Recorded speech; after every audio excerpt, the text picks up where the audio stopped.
Welcome back, ladies and gentlemen, to the CFN Arena for another exciting night of Character Fight Night Recharged. My name is Josh, and joining us, as always, at the desk is Jim. What's up, everybody? Dude, it's so good to be back. We're back. We're back. In action. In verbal We're back. action. Yes. The boys are back in town. And Carson. Hi. Oh, I'm a boy and I'm back in town. he's the boys. Yeah, he's the boys. I'm but a boy. Yeah. Back in town. Carson's back in town. Carson's back in town. Yeah, that's the secret verse Yeah, that nobody knew about. Yeah. No one knows that song was actually about having COVID. Yo, Which I did, and I one just of got over my it. favorite YouTubers that I watch, because for a while, like saying COVID or stuff like that was like got you demonetized, or it was like a big no-no on What? like YouTube and stuff like that. So they had to Why? do because it was such a topic of debate, but like. So Yeah, but it's not the same as It like... exists. I know. That's But crazy. anyway, so it's like to avoid that, they like came up with like a code word for it. So they called it the Backstreet Boys reunion tour. So it was like, Oh my if you said God. you got COVID, then you got tickets to the Backstreet Yeah. Boys reunion tour, and they'd be like, "Look out, everybody! Like the Backstreet reunion tour is going around." Like, I'll tell you from experience, it still costs less Recent than experience. tickets to Taylor Swift. oh god, yo, have you been seeing the pictures of the concert? Yeah. Like, dude, it's Insane. like Yeah. imagine like being in the nosebleeds and then going up higher, Yeah. because like the whole like stadium is filled. Yeah. If I went up that high, I would just jump off the backside. And not just because you're listening to Taylor Swift. No, I'm just kidding. Well, I'm no, when you kidding. get up- I'm kidding. You get up that high at a Taylor Swift concert, you got to be careful of getting shaken off. Shake it off. Shake it off. Ooh. So I got you. tonight's I got It's fight, the only song I can think of.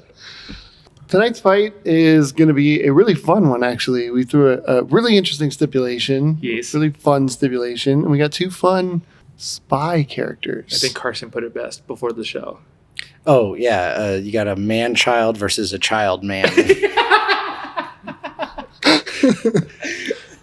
Well put.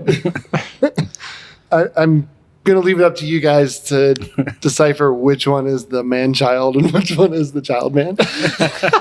Should be pretty obvious, but... So we have Nigel Uno from Kids Next... Codename Kids Next Door. Candy. versus Sterling Archer, representing Archer. formerly ISIS. Oh, himself. But they're in a match or a setting or a competition that we call an Espionage Extravaganza. Try to say that three times. Yeah. Hey. Wrong espionage. Tom Cruise comes running out of nowhere when he's Yeah, what contractually obligated to Yeah, I was run like, all what his else would he movies. do? Yeah. He's gonna walk Just up to have you. a middle No. tooth. Yeah, he's just gonna have a middle tooth. Yeah. We should have a foot race between Tom Cruise and Jack Sparrow. Man, that would have been an amazing stipulation for like. With like Stewie as the special guest Oh, referee. jeez. Yeah, so basically a espionage extravaganza is... So here's how it's going to go down. There is a building that Nigel Uno needs to break into stealthily and steal a certain device, and Archer has to stop him by either capturing him, incapacitating him, or anything like that. Yeah. If Nigel Uno can sneak his way in and sneak his way out with the device, he wins. If Archer can stop him, he wins. We basically did this to keep a grown man from beating the snot out of a child.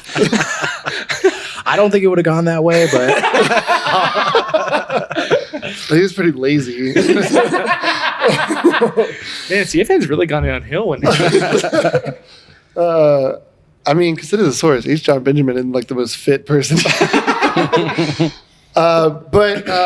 hey, that's a cool match that we can do. They The Battle of the Benjamins. get out of the world. The two are allowed to use their counterparts too. So like Nigel is allowed to use the Kids Next Door. Oh God. Archer is allowed to use his oh man, Well, I guess now that I'm like saying that, like Lana's probably the only competent. I was like, one. Yeah, right. I was like, Archie gets to use his ragtag team of Just whatever. coked up Pam Oh, beating children. dude, that's superhuman level right there. Yeah. Dude. We should do that, like versus like Superman, like just Yeah. Pam versus Oh my Superman God. one day. Super Pam. So now that we have covered kind of the competition tonight, we're going to send it over to John, who's standing by at the weigh station to get this night started. John, take it away. Welcome everyone to the weigh-in for tonight's matchup. Stepping up to the scale, Nigel Uno. Nigel Uno weighs in at 91 pounds, standing 4 feet, 10 inches tall. All right, so first up we got Nigel Uno, who is the top agent of Kids Next Door, which is a organization entirely composed of children who fight, as they say, adult tyranny, which I feel like is a noble cause. A very noble cause. I feel like that's what we fight as adults now. Yeah, I know. Well, it's so heart-wrenching because, like, in the show, when you turn 13, they kick you out and they wipe your memory. Dude, it's brutal. And dude. I'm like, you gotta have some adults Because that you're a also teenager, yeah. want to fight children, you know, or don't want to fight children. Well, they've worked with like Yeah. adult, but anyways, it's crazy because they have like a whole like ISS that's just like they're like Yeah. home base. They have like Yeah, an the moon international base, space. yeah. Yeah, like they have. Yeah, it's a moon They got base. boots on the moon. Yeah, which is insane for like Yeah. kids. Yeah, Man, the parents' electric bill. yeah, for that treehouse. He's voiced by Ben Diskin, who is also the voice of number two. Number Two. Number two. So he does multiple voices within the show. He also is in a ton of anime. If you watch any anime, you've probably heard his voice, including Naruto. We just talked about how he's Sai, the kind of discount Sasuke replacement when Sasuke leaves the Leaf Village, and they're like, Don't "Oh, do Sai that way. we need a third guy. We need a third emo I've guy." never heard him described as discount Sasuke. Dude. He's just brooding and gray enough to Yeah, be like a yeah. like Sasuke character. He's not as brooding. That's No, why yeah. Sakura doesn't like him. But Right? Yeah. If he But was he's more still, brooding, he's still very gray though. well, he's like literally. Very Sasuke gray. Yeah. yeah. His whole character arc is very. I have to learn how to talk like a person. So I read it out of a book. Yeah. to be a person. But yeah, I mean, dude, like Nigel Uno really is like I think I kind of described him for those of you who have never seen the show. He's very much like a kid Picard. He's like Yeah. this bald, football-headed, guy who's just like. got So what the if you've similar never accent. seen Kids Next Door or Star Trek? Well, then you're SOL, I guess. I'm SOL. You're very. Yeah, but you know who Picard I is, know though. You know who who Picard is, like you at least know Patrick who. Stewart. Yeah, who Patrick Stewart is. He's also based on a lot of like spy motifs too. So just classic spies of like all different franchises. He's got a little bit of each of those. British accent. He's got like He's got a really Which bad he- British accent. He does the British accent himself, which I think is really funny. That's just Yeah. like not who he Yeah, is. His right? dad. If I remember His correctly. dad might be British. I remember in the movie you learn about his dad. His dad might have a British accent. Yeah, because I feel like But I don't think he was raised in England. No, yeah. So So I think it's just to be He was cool. raised And on the also moon. rough yeah. rough to be 9 years old and bald.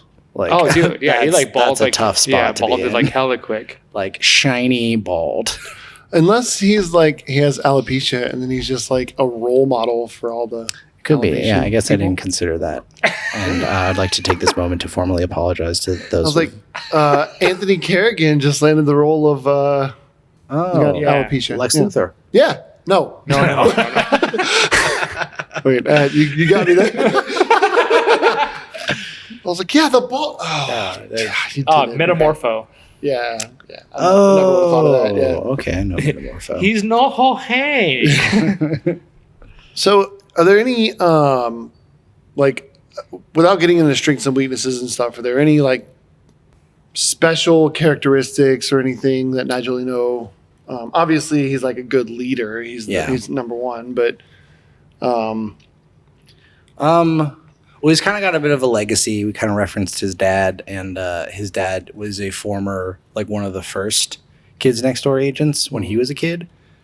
and then obviously got his memory wiped and stuff like that. So like Nigel Uno discovering that his dad kind of helped found the whole thing. I think he's got it in his blood a little bit of just being a great K&D agent. I will say he does have a badass pair of sunglasses. Yeah. On there. He's got a very early 2000s pair of sunglasses. Yeah. yeah.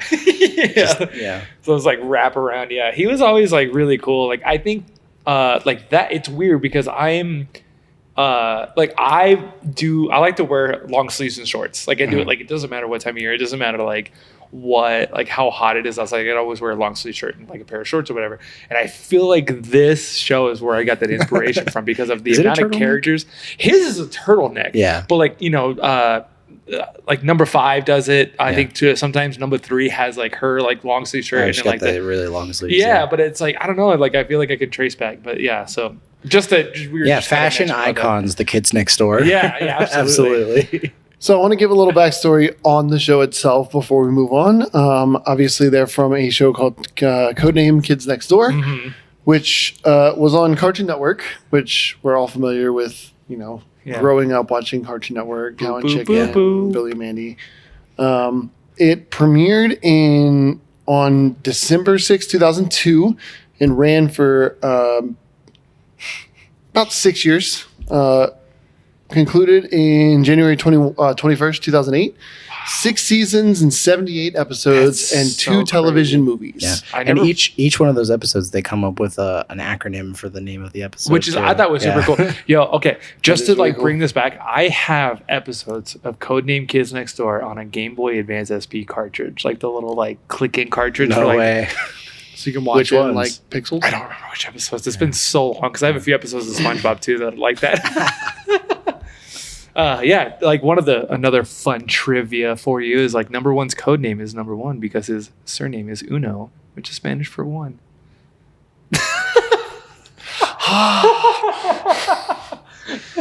Got it. So I was trying to do a Carson Bug joke like he did that one that like got us real good, but you will never do a Carson. I know. Bug. I put a lot of work into that. Well, that's the difference because I put that into mine. So. Little backstory on Nigel Uno, number 1. Number 1. And now that's going to take us back to the weigh station with John to weigh in our second competitor of the night, our man-child. Now stepping up to the scale, Sterling Archer. Archer weighs in at 184 pounds, standing 6 feet, 2 inches tall. Yeah, Sterling Mallory Archer, one of my favorite like cartoon characters, I guess, to like come out of like the last like Codename Duchess. 15. Codename Duchess. I don't remember how he got that, but yeah, it was very interesting. It was Mallory's dog's name. Yeah. Oh yeah, that's right. Wow, that's so funny. Yeah, because his middle name is portrait. Mallory, so his mom's name is so he's named after his mom. But he's a top agent at IAA, which was formerly ISIS, which is no longer ISIS for obvious reasons. Well, yeah, we're talking about this. A lot of people might not know. I feel like this is a good public service announcement. Is that Archer came out before ISIS was a terrorist organization. Yeah. They didn't know that was going to be a thing. So, yeah, for obvious reasons, they changed that. So, when they finally made their way back around to being a spy agency, they were the IAA. He is considered the world's deadliest spy, which I guess is true because he has killed a lot of people. Yeah, maybe not the most competent spy, but I think deadliest is the right adjective. Like the best way to put it. When he felt like killing them. Yeah, right. Or his death accidentally toll killed is somebody, huge. or like he is what we would say like in D&D terms is always rolling 1. He's just a constant like critical failure roll. Well, I thought you were going to say a murder hobo. Oh, that's I think all of his points were rolled into charisma. Yeah, even then, like sometimes his charisma gets him into trouble. But yeah, he was also voiced by H. John Benjamin, who also did Bob's Burgers. So he was the titular character in Bob's Burgers and in home movies as Coach well too. McGirt. Coach McGurk. There was I can't remember which season. I think it was season 3 or season 4. They did a crossover episode with Bob's Burgers and Archer, where Archer woke up and he was Bob Belcher until he got his memory back. Undercover, and he lost as his like memory. at a burger joint or whatever. Yeah. So that was fun. anyways, like that's kind of a cool little thing just because it was like, obviously he was voiced by the same character, so that was cool. And he doesn't change his voice. Like, it's just his voice. Benjamin, yeah. So I also want to mention he voiced Carl from Family Guy, the guy who liked to talk about movies and worked at the convenience store. Did he really? Yeah. And I want to plug his show. He has a short-lived show called John Benjamin Has a Van. Yes. Same era as Nathan For You, which is phenomenal. Yeah. So Yeah. that was out of like that at that time. That kind of show was out of my comedy range. But I think now it's totally worth in it going now. back. Oh, yeah, it's totally like in it, I think yeah. I need to go back and check that one out because I love those types of like sketch comedies and stuff like that. Yeah, he would pop up in Nathan For You every once in a while as like just a jerk trying to screw him over. It's funny. So Archer has been among a spy. He's been a drug runner, a private investigator, a jungle plane pilot, and a spaceship captain. And some of those were merely a dream while he was in a coma. After the whole ISIS thing, I think the show Archer went in kind of some odd directions that they had to, I think, get away from the ISIS logo. So they really explored their potential as a show by just doing every genre. And just exactly. So, but yeah, I do very highly recommend Archer, just as like one of the adult animation shows that's out there. It's up there, guys. Yeah, I was watching a lot of episodes today for this, and I was just kind of jumping around to some of my favorites. And there's like every season has one of my favorite episodes. Yeah, so it's like it's always good. Yeah, there's so many iconic like moments from like those shows, which is incredible. He has a lot of like very interesting characters that he is forced to be surrounded by.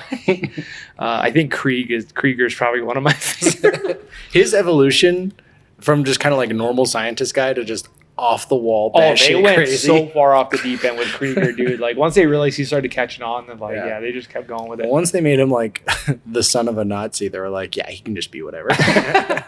I want to. Sorry, I've got a lot of digression tonight. Yeah. But I just learned that the guy who created Archer, Adam Reed, also co-created C-Lab 2021. I If you guys remember that? I can see that. I don't That's know. very I don't much. know. I never watched it, was but I an remember Adult seeing Swim, it.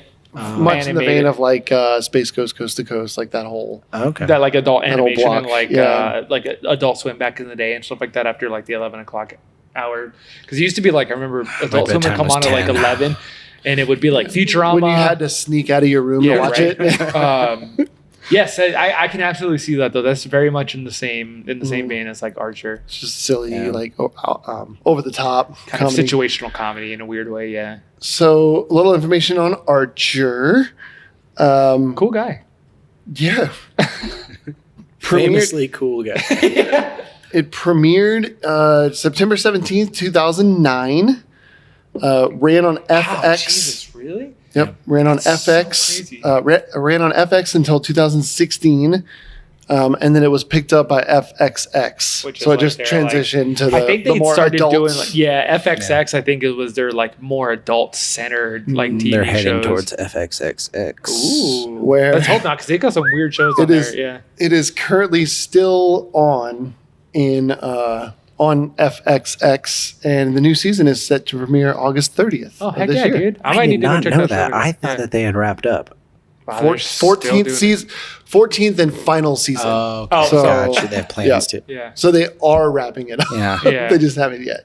I thought after Jessica Walter had died, maybe they were going to kind of wrap up the show too. Which, by the way, one of the funniest women of all time, Mallory Archer, Jessica Walter, Yeah. great comedic woman, and That whole show just has like a very, very strong cast with like H. John Benjamin and like the way he is, Chris Parnell, who is like Cyril. like pretty historically That's funny in a right, lot yeah. of his like and a lot of his stuff that he did. Yeah. Aisha Tyler does a really great job in that show. Yeah. Like it's just just being mad at Archer. yeah, like it's such a Judy Greer. Judy Greer, that's who I was trying to think of. Yeah, just being crazy. Yeah, Judy. Yeah. So now you have a little background on Mr. Sterling Archer. And that's going to take us to tonight's ad before we jump into tonight's action. Good day, or should I say, good evening, Agent.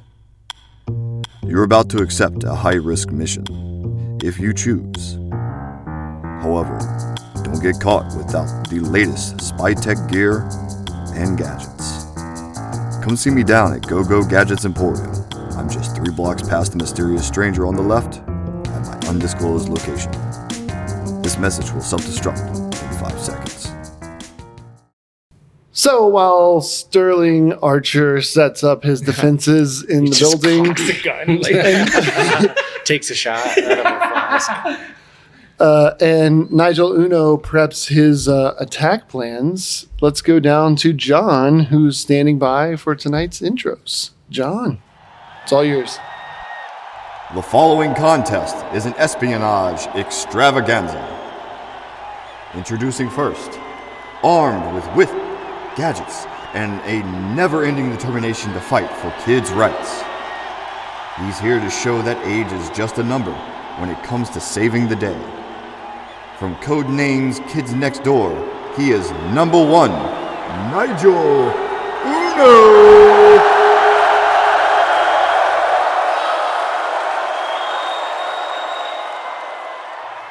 And his opponent. Prepare yourselves for the charismatic spy with a license for mayhem. With a martini in one hand and a pistol in the other, he's ready to charm, disarm, and leave his opponents shaken and stirred. The world's deadliest spy from ISIS, but not that ISIS. Sterling Archer!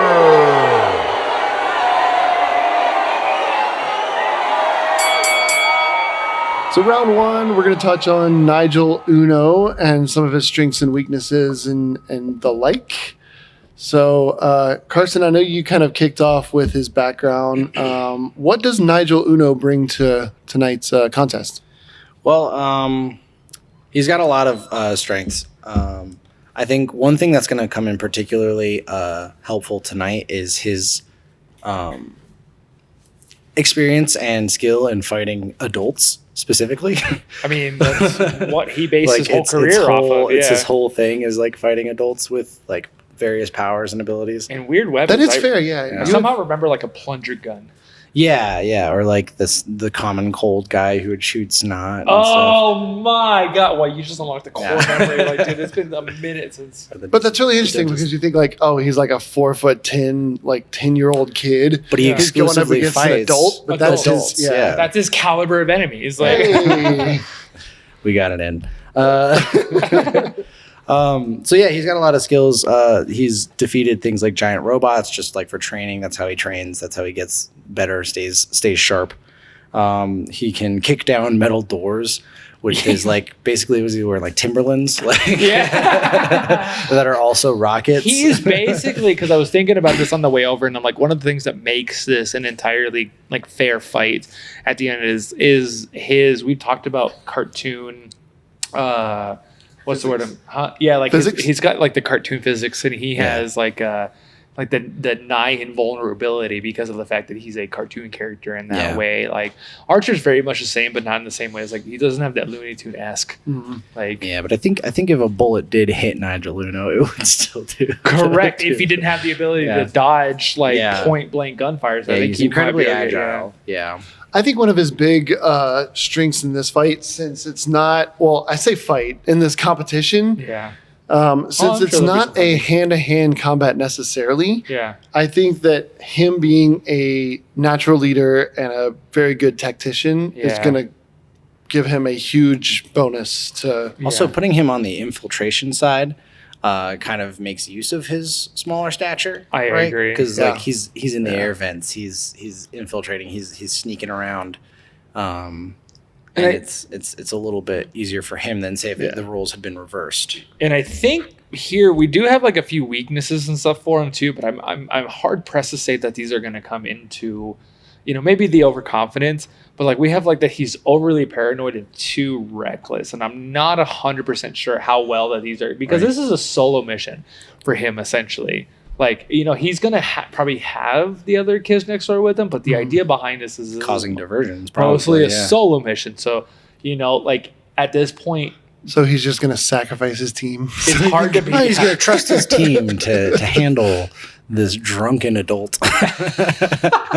It's hard to be reckless when it's like, I don't know, when I guess it's just you on the line in a way, where it's like being overly paranoid and like too reckless. Because that's how it, like, I don't know. I feel like you're playing with your. I don't know, it's such a weird way for me to put it. Yeah, but I think you guys kind of understand what I'm trying to get at. I think another just obvious weakness is what we were talking about, which is that he's a child. He's small. He's got small bones. Brittle. He's very brittle. Yeah, he's very brittle. He also is pretty durable. Like it says here in the notes that he survived the moon base crashing back into Earth without a scratch, which is a bit of the cartoon physics, but it's also like just knowing how to survive. A spaceship like a crash landing. But both of these guys have survived a lot. Oh yeah, it's like I know like Archer survived a few explosions and stuff that he probably shouldn't have, and then you just hear him coming out at the end. Archer also survived cancer. Yeah, this is true. You hear it come out after explosions, just mob, and that's like how you survive explosions. Yeah. So what impulsiveness? I think is going to be a weakness of his. Yes, he's known to be impulsive. So I think that's going to be his biggest weakness here is. He's a child. He's got the impatience of a child. Yeah. So there is one weakness, and it's his lack of flexibility. And let me explain before people get weird thoughts in their head. I think you introduced the idea of weird thoughts. That's fair. Yeah. I'm the instigator. It's more him being flexible to getting away from protocols and rules and playing by the rules. Yeah. He's very by the book. Yeah, he's a child man. It says he's going to struggle with improvisation and finding creative solutions outside of established procedures. So being able to think outside the box might not be his strongest suit, but if he has the other numbers with him, they might be able to put their heads together and come up with they would fill in the gaps that he is lacking. Whereas Archer's like literally the opposite. He is off book all the time. He doesn't even have a copy of the book. He doesn't know how to read. I'm sure he doesn't know how to read. Yeah, he threw the book out a long time ago. Right. He uses it to store his liquor. Yeah, he hollowed out the book to put a flask in it. It's like, let me look at the book. Yeah. Chug. Yeah, that's exactly it. Need some liquid courage. So I mean, I touched on some of his, a couple of his weaknesses, but I want to give number one a little more positivity coming from my direction here. He is very. You don't want to talk about how much he sucks the whole time. He is being a member of the Kids Next Door. He is a highly skilled hand-to-hand combatant. Yeah. So, you talked about. We have to keep in mind that he is like the number one, like for lack of a better term, like literally like the he's number one top, agent, like the top kid, agent, essentially, And that's not just because he's the main character of like. It's because his last name is Uno. Yeah. Destiny. But you were talking about how there is going to be some hand-to-hand combat once they get, in the same room or something. So he is going to be able to hold his own, if not come out on top. We'll find out. But correct. And then he is determined and very persistent. Yeah. So we've talked about how like you have that drive, you have that willpower, and sometimes that's a game changer. It can also be a weakness too, because we've seen that come back to bite him in the show. Like I know you said you haven't seen the show, but we've seen that become an issue for him, where he become like tunnel vision on his on his goal, and sometimes it takes his comrades to snap him out of that. So I mean, sometimes yes, but that can also be to his detriment as well too, because he could be easily blindsided if he isn't careful, and he's like, and I think that's kind of where some of the overconfidence comes in. And like the recklessness is just like, but it's like stuff that inherently comes with being a child. Like you don't have that, like, you haven't built up that mental capacity to be able to like, even some adults haven't been able to do that. Like, to stop yourself and be like, all right, I need to recenter and kind of just go at it and figure out the best plan of attack instead of just risking myself in this kind of scenario. But I also feel like, in the same way that he does stick to sort of a plan of action, he also does rely on his enemies to do the same. Because I feel like a lot of the show is him like knowing how like his enemies are going to react to certain things. Well, it's all patterns. Like if you look at like the father and then like the delightful children from down the lane that we both have as like caliber of enemies on here, they have all consistently done the same thing every encounter pretty much. There hasn't really been too much like variety from his enemies and stuff like that. Right, yeah. So going up against the chaotic energy of Archer is going to be a little bit hard to contend with if you're just kind of like used to being able to, see things coming. Yeah.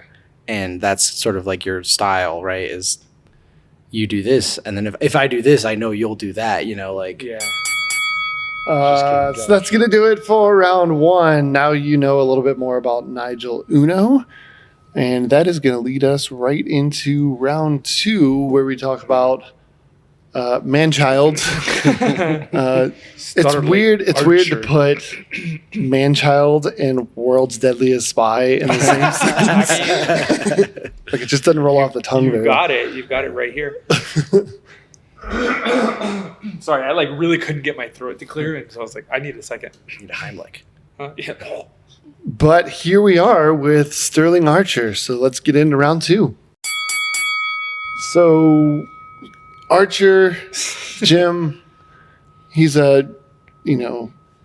he's an adult, but he acts like a child, but he's also very skilled. There's a lot of depth to Archer, ironically. What kind of things do you think he's going to bring into the competition? It's very interesting with him because he, like, we talked about caliber of enemies as something I kind of want to start off with because we can't overlook the fact that he goes toe-to-toe quite often. He often loses, but the fact that he can kind of go toe-to-toe with a freaking cyborg is like something like, Barry the Cyborg, who is like at this point is pretty much his mortal nemesis, enemy. Yeah. So nothing more than to see him perish. Yeah, right. But I mean, he's obviously very proficient in melee weapons and firearms and explosives and stuff. Like that's how you get to be the top spy and one of the deadliest men in the world. Like it's very, like hand-to-hand combat, vehicular combat. Excuse me. And then, of course, he's got like a very athletic background as well, too, with being like an expert scuba diver. He used to play lacrosse as a kid and stuff like that. So he is peak physical human. Yeah. He's just not peak mental human. Yeah. No, yeah. Yeah. He subsists off a diet of mostly alcohol, and that's what gives him his abs. Yeah, right? Somehow. If only it worked that way, right?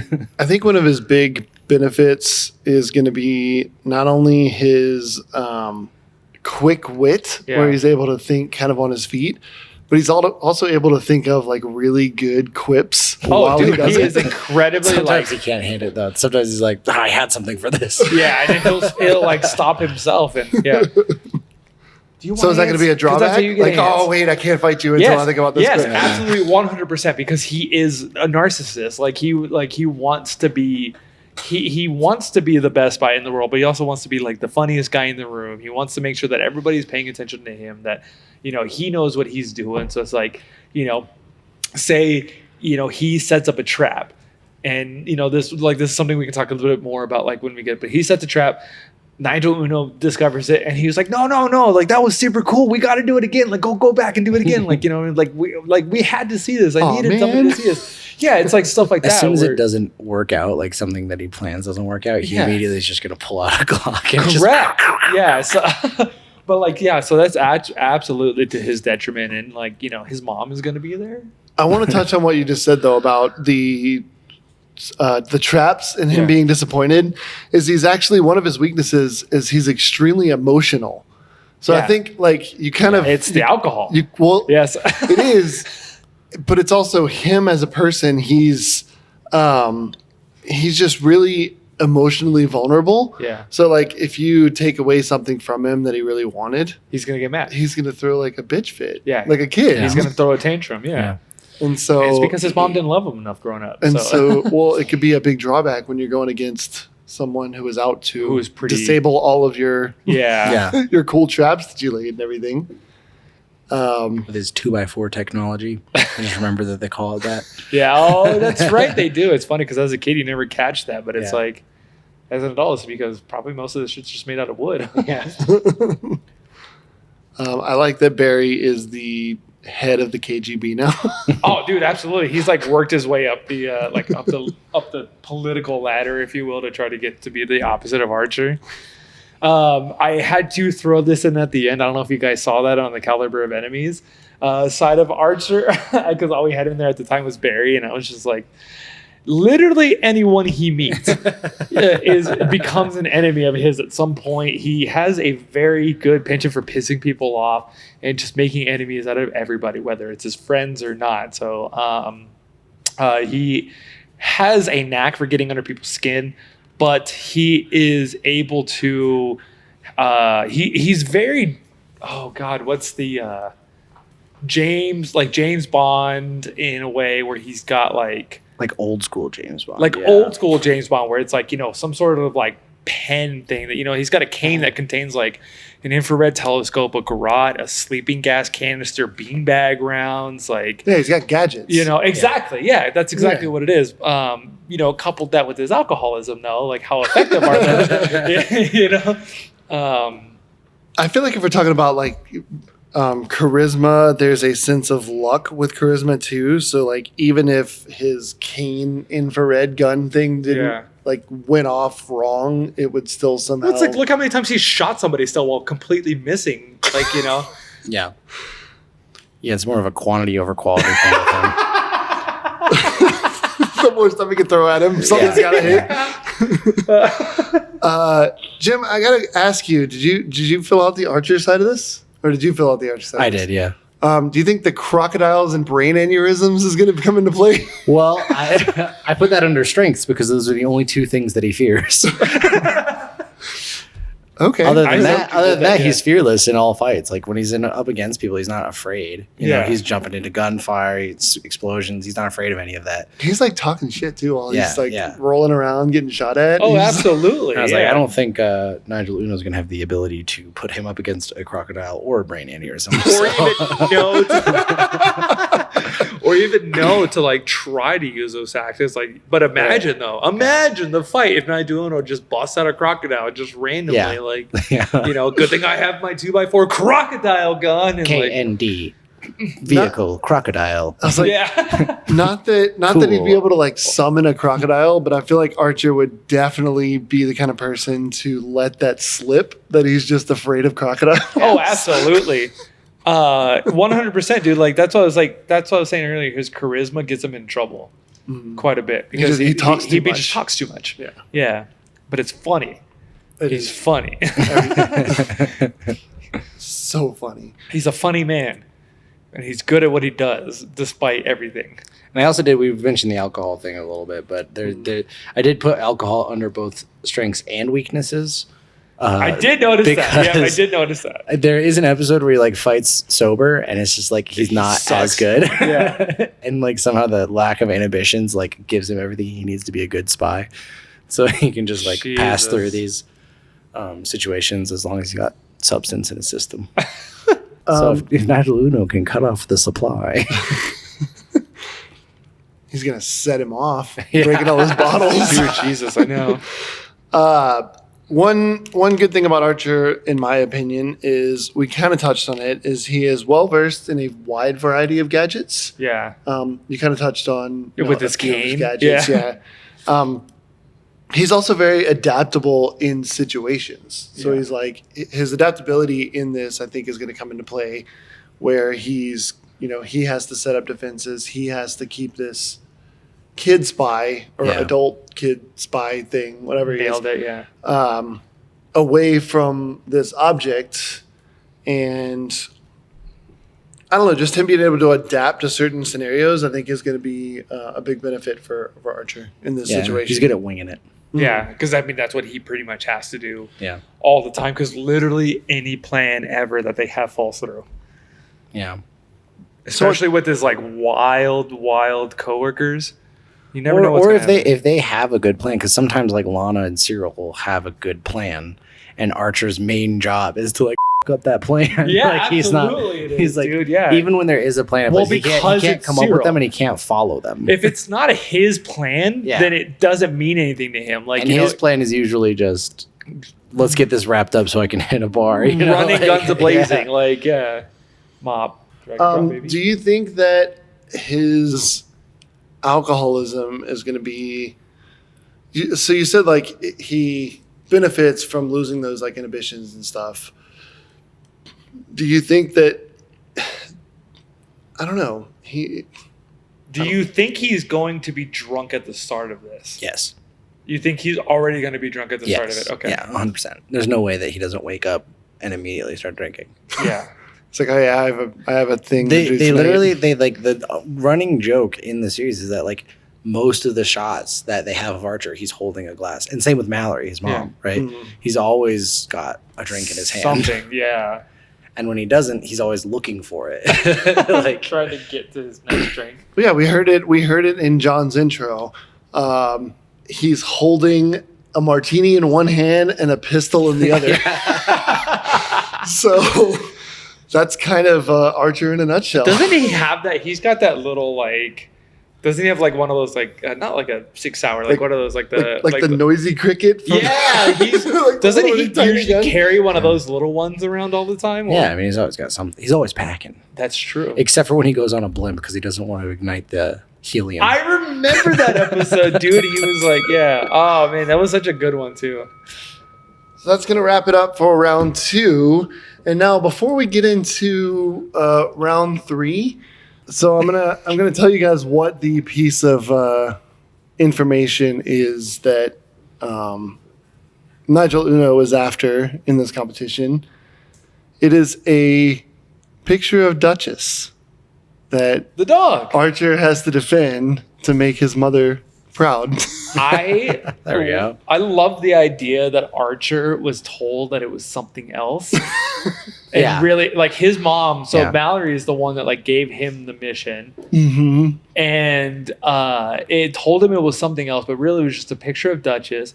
And she told, she hired Nigel Uno to infiltrate and get it to try to It's like a training exercise to or try something. to, Yeah. to try So to this whole show thing Archer's was- incompetence. I was like, she knows he's an Yeah. idiot. Yeah. I thought it might be that Archer's illegitimate child, Seamus, joined the kids next door or something like that.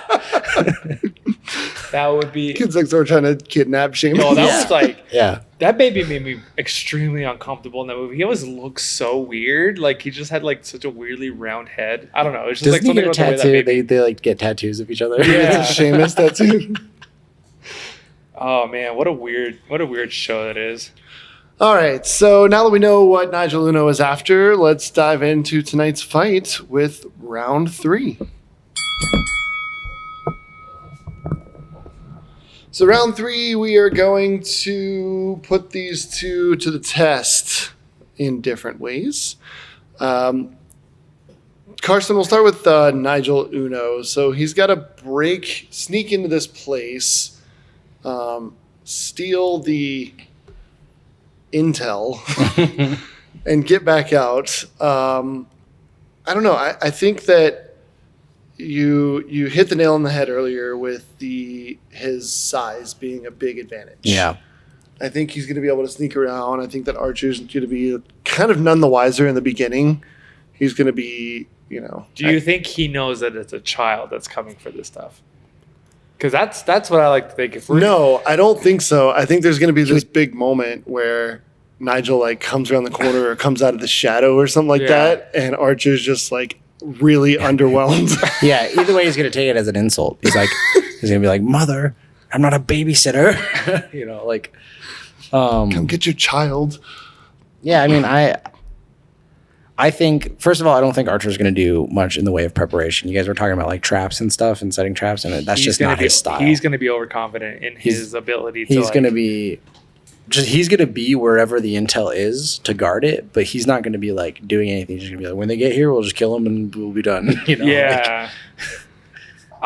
It's crazy to think that, like, unfortunately, yeah, Archer's not the type that, like I said, he's overconfident. He wants to credit all for his own. He doesn't want to think that, like, you know, traps work or like stuff like that, and it's just gonna end up like, I don't know. It's very wild to think that, like, Nigel Uno is gonna have a lot, which may actually come to his detriment because he's gonna have a lot easier time getting into this place. Yeah. Then that may kind of freak him out a little bit. And if he's thinking about him as his normal, like, villains from the show, you know, he's not going to necessarily. I think both of them are going to be underwhelmed by each other and then surprised by the other's, like, actual abilities. Do you think that Archer's stupidity is just going to, like, insult Uno?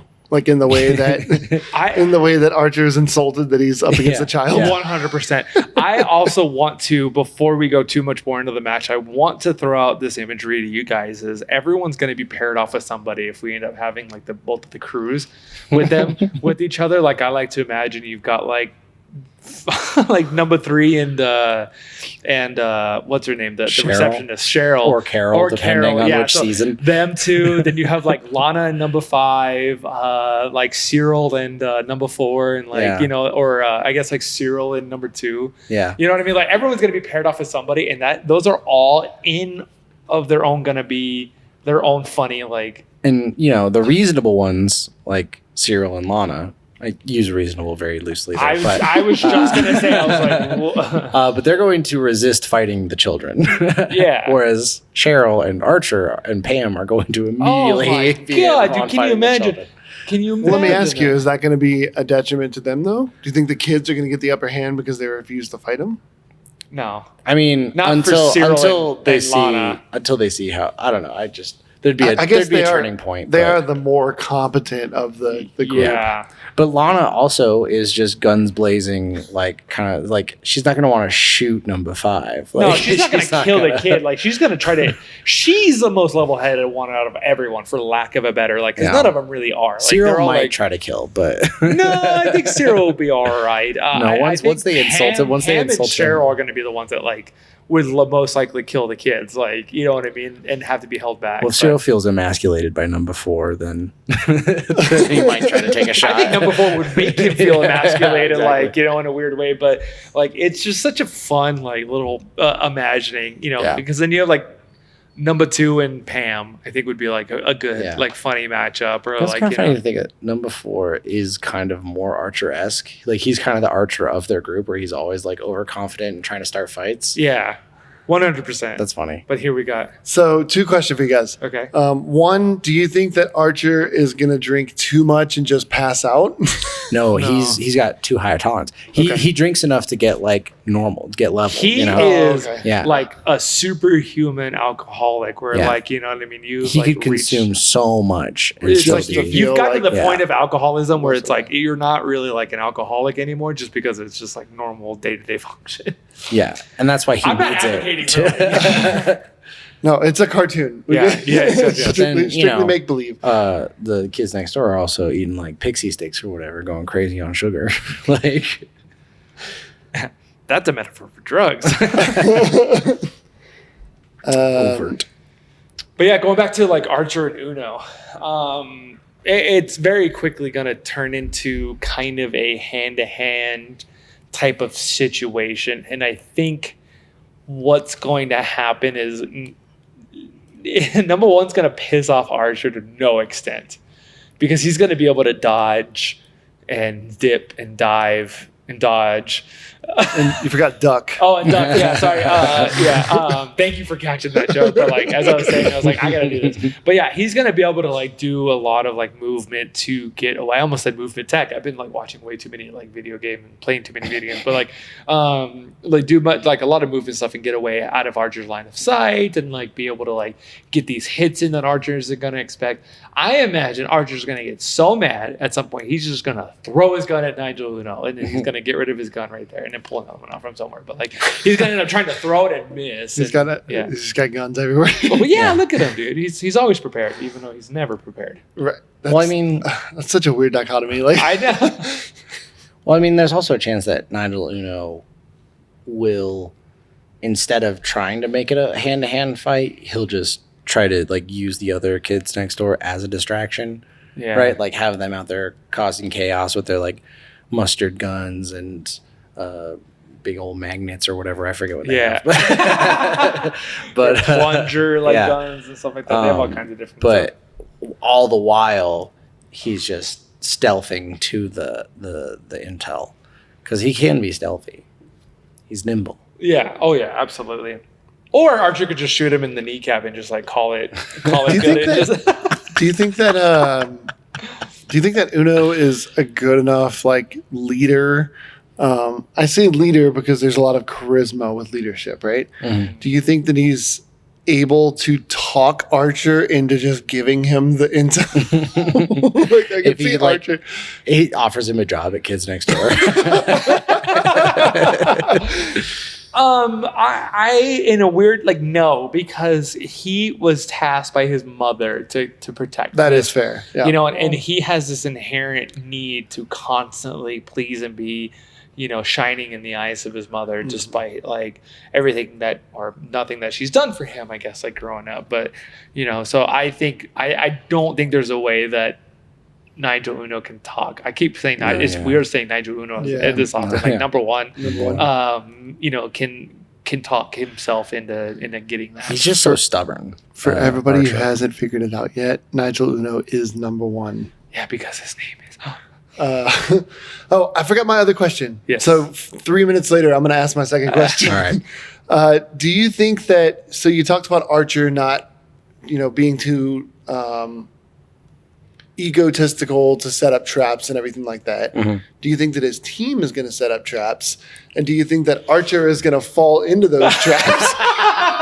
Because he wasn't at the briefing. Yeah. Yeah, absolutely. Because he slept in. Yeah, I mean, it's possible that like someone. Lana and Cyril and them might be able to set up some traps, but I really honestly. Are they the trap type? Though? Yeah, they can be. If it's a tactical thing, they would. But I also think that Archer, without fail, messes up whatever they plan. Absolutely. Like that's just what he does. Or they assume that because Archer was the one that was told to do it, they assume like, hey, we're just here for backup. We're not actually here to like help protect this stuff. We're just here as like kind of like a backup in case they bring somebody else. Like, Archer, this is all you. And then they find out Archer set no traps. And they're like, what? What do you mean you didn't set any traps? Like, you know what I mean? Yeah. And I just think if we're going team versus team, the Kids Next Door are a more competent team. Yeah. They're together, cohesive. like, They work together. They have like that cool like Kids Next Door. Yeah. Battle stations. And then they all know exactly what to do. Cool, Like, I imagine that there is like let's say like a 20-minute setup time where they're allowed to use their teams. And then once that 20-minute timer counts down, they're on their own. I think for the sake of this, I like that. Okay. Yeah. So instead of like just sending them all at each other, it's not necessarily a team v team. It's Which absolutely means that this match is very heavily in favor of number one. Because they are going to spend the entire time just fighting and bickering and not getting anything the accomplished. ISIS team. Yeah. Yes, absolutely. Yeah, the Archer team. Yeah. Whereas, they're gonna Kids Next Door are gonna be able to like pool their resources, get Nigel into a good position. Yeah, like they're gonna have be a plan of communicating. attack, and you know. Yeah, they're just gonna be like, Archer, sit here and don't move. Yeah, but then So Archer And of has course to he's be gonna the get up center of and move. attention. Correct. So you gotta overcompensate. Yeah, absolutely. Yeah. Oh man, that's beautiful. I think this is gonna be a very interesting. It would be a very interesting fight between them. Yeah. I agree. Any final words you guys want to say? It's good that you feel that way because we are talking about it. That's true. As I was saying, I was like, yeah, we're already. Yeah. Sorry, I'm distracted because No. there's I'm scrolling through some of the resources and stuff here, and they have a lot of the different numbers. Yeah. I love that we've been saying that consistently this whole time. Because that's how it is. It's numbers. Yeah, but I'll have to show you guys after we're done recording, like this paragraph of numbers from like the organization and stuff is so wild. Yeah. So that is going to do it for tonight's competition. Now we come to final judgment where we make our decisions, and we want to hear from you guys too. So head on over to the Facebook group where you can cast your vote. But for now, you get to listen to us do our thing. So Jim, I'm going to go to you first. All right. What do you think? I 100% think that this is going to be Nigel's or number one's win in this one. Archer is grossly incompetent and just really not able to, like, when it comes down to it, unless it's like a literal life or death situation, I think it's going to be very, very clear that number one's going to get past him at some point during Archer's ramblings and get that intel. All right. Carson, what say you? I'm inclined to agree. I do have a little wrinkle, but first I just want to say that I think with this specific stipulation, it's just everything's in Nigel's favor a little bit more. Archer wins his fights and missions through just excessive and gratuitous violence. That doesn't necessarily help him here. So with these rules set up, I do think that it would be a Nigel win. I also think that there is an equal opportunity for a draw where in frustration, Archer just destroys the intel. Either on purpose or on accident. He finds out what it is, and he gets mad. Because that seems like like how the episode would end. Is just like the thing that they're after and protecting. He would just destroy it. And Archer somehow. Learns nothing. Yeah. So I leaning towards Uno, but also potential for a draw there that I think is interesting and funny. Interesting. Okay. Funny. Yeah. So to me, Archer is he's extremely tactical. He's I don't know. He's adaptable to every situation, and it's a hard thing to get over. But at the same time, Nigel Uno and the whole kids next door thing, the preparation, he's just such a good spy. And I can't get over the small stature because that's going to help him like weave in and out of spaces and stuff. So I'm actually going to agree with you guys. I'm going to go with Kids Next Door. With a different stipulation, it could have gone different. Yeah. I think that this one is. I think if we just put him in a ring and told him to fight, it would be a wildly different outcome. Yeah. I think that, you talk about incompetence. I think that Archer just doesn't care. Yeah. I think it's a combination in a way. of both. Right? Yeah. Like, I know that his mom tasked him with it, but she also knows he's an F up. Yeah. And he's definitely capable, but it is like a lack that's why I think I motivation. said, like, given that it's not a life or death situation, like a life or death situation, he usually comes out on top. Yeah. But if it's not, I was like, and both of you guys said that. So if he could just freely murder Uno, he would probably win. But in this case, having to restrain. Yeah, if he could go full rampage. Yeah. I think he's gonna. But I think he's gonna lose. I don't think he's gonna care that he lost. I don't think it's gonna bother him. This is such low stakes for him, specifically. Yeah, low stakes for both of them a little bit. How many times has he like disappointed his mom though? Like every episode, he like disappoints his mom. So it's like nothing new. This is kind of like par for the course for Archer. If I'm being honest. He's like, well, we'll just go get a Bloody Mary or something. Yeah. Woodhouse, bring me a Bloody Mary. yes, sir. I used to be a Kids Next Door. Shut up, Woodhouse. Shut up, Woodhouse. Nobody's talking. Nobody cares. Come on, Seamus. So with that is going to do it for this episode. We hope you appreciated our discussion and our decision. We are unanimous, guys. It's exciting, I guess. We want to try to find more fun stipulations for you guys too, instead of just doing like fist to fist. Yeah. These stipulations have been really fun. Well, it's cool because it does change the landscape of the fight. Because when I thought this was just going to be a fight, I was like, well, it's kind of anyone's. But then through the discussion, it really did become clear that it was it was definitely number one. Yeah, I mean, we've talked about it before, where it's like it's not just about who can punch the hardest. Yeah, there's a lot more to these discussions now. Which in this case absolutely is Archer. Yeah. Archer would punch the shit out of the kid. Cave is bald headed. Yeah. He'd knock his sunglasses off. Oh, no. So that's going to do it for us. We do want you to head over to social media and follow us there on Facebook, Instagram, and Twitter at Character Fight.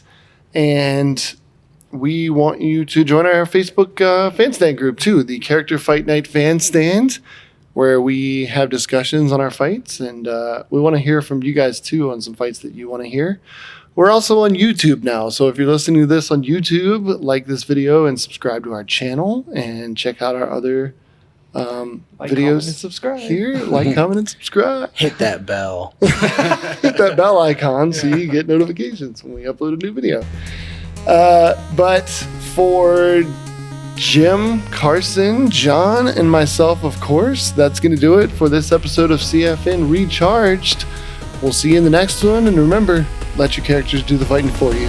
See ya.